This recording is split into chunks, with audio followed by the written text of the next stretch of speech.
செஞ்சுட்டு கடைசியில் மாட்டிக்கிட்டு, ஐயோ அப்பா அது நடக்குது இது நடக்குது அது வருது இது வருது. ஆண்டவர் கேட்குறாரு, ஒரு காரியத்தை செய்யும் பொழுது இதுக்கு விளைவு இருக்கும் இல்லைன்னு உனக்கு தெரியுமா?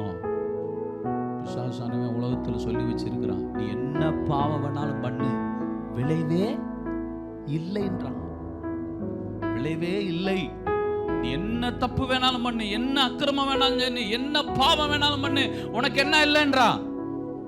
விளைவு இல்லைன்றா. ஆனா வேத புத்தகம் சொல்லுது விளைவு இருக்கு. நீ தெளிந்த புத்தியாரு. ஆண்டவர் நீதி உள்ளவர், இந்த உலகத்தின் நியாயாதிபதி அவர்தான். அவர் எழுதின புத்தகத்தை அவர் எழுதி வச்சிருக்கிறாரு. நான் பாவத்தை அப்படியே விட்டுட்டு போறதே இல்லைன்றார். இல்லை.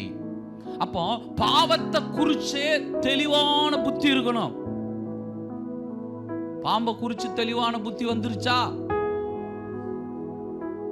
வரலன்னா சொல்லுங்க, உங்களை ஒரு இடத்துக்கு கூட்டு போறேன். என்ன ஒரு ஆமன் வர மாட்டேங்குது, என்ன வருஷங்களை கூட்டு போறீங்க, அது சொல்ல மாட்டோம். உங்களுக்கு பாம்பை குறிச்சு புத்தி வந்துருச்சா? ஒண்ணு வந்துருச்சுங்க, வந்துருச்சா?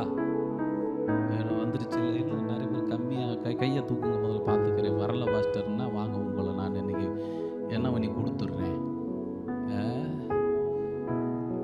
என்ன பண்ணும்? அதோட விளாண்டா, அதோட ஜாலியாக யாரும் விளாட பார்த்துருக்கீங்களா?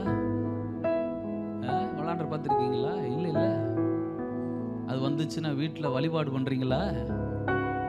எதை எடுக்கிறீங்க? என்னங்க அரடி வந்ததுக்கு கம்ப தூக்கிக்கிட்டு இருக்கீங்க. அது என்ன செய்ய போகுது? பாவம். அல்லேலூயா. அப்படி சொல்ல முடியுமா? சொல்ல முடியுமா? போன சைலண்ட்ல போடுங்க, இல்லாட்டி போய் பேசுங்க. ஆமென். சரி, கவனிங்க, என்ன நான் சொல்றேன்னு புரியுதுங்களா? இது என்ன செய்யும் உங்களுக்கு என்ன பண்ணி வச்சிருக்குது? தெரிஞ்சு வச்சிருக்கிறதுனால யார் என்ன சொன்னாலும் கவனமா தான் இருக்குங்க. அந்த விஷயத்துல வந்துருச்சுன்னு நம்ம சும்மா தூங்குறது இல்லைங்க. அடிச்சு அதை கொல்லாம என்ன பண்ண மாட்டேன்றான். ஆமா, ஆண்டவர் கேட்கிறார், அப்போ உனக்கு என்ன வந்திருக்கு? கிளியர் அறிவு இருக்கு, தெளிவான மைண்ட் வந்துருச்சா? வரலையா? வந்துருச்சு. கரெக்ட் தானே?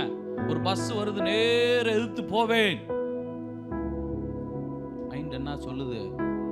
போயிடாத, அவ்வளவுதான். ஏற்கனவே பிரேக் கம்மியா தான் இருக்கும். இல்லையா? நீங்க போகும்போது கூட கொஞ்சம் என்ன பண்ணிட்டு போயிருவியா? அதனால இதெல்லாம் தெளிவு.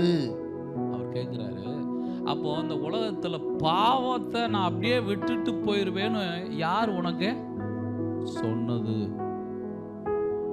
இந்த உலகம் பாவத்தை ரொம்ப சந்தோஷமா செஞ்சுக்கிட்டு இருக்கு. அவங்கள பார்த்து நீங்க ஏமாந்துடக்கூடாது. அவங்க அப்படி நல்ல பாவம் பண்றவன் அப்படி பளபளன்னு இருப்பான்.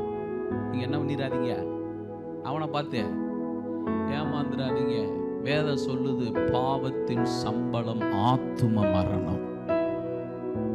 ஆத்துமால அவன் சாவான், அவன் வாழ மாட்டான்.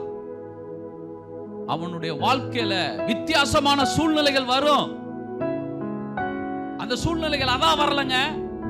நம்ம என்ன நினைச்சுக்கிட்டு இருக்கோம்? என் வாழ்க்கையில துன்பம், கஷ்டம், பாடு நெத்தியில எழுதி வச்சிருக்காரு. எழுதல, நீ எடுத்திருக்கன்றார்.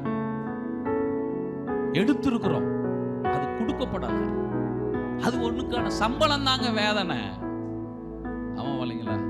ஆதாம் பாவம் செய்ததுனால வந்த சம்பளம் அது. அந்த வேதனை என்பது சம்பளம், உபத்திரவம் என்பது சம்பளம், கண்ணீர் என்பது சம்பளம். தெளிவா இருங்க. அது எதனால வருதுன்னு? எதனால வருது? பாவத்தினால் வருது.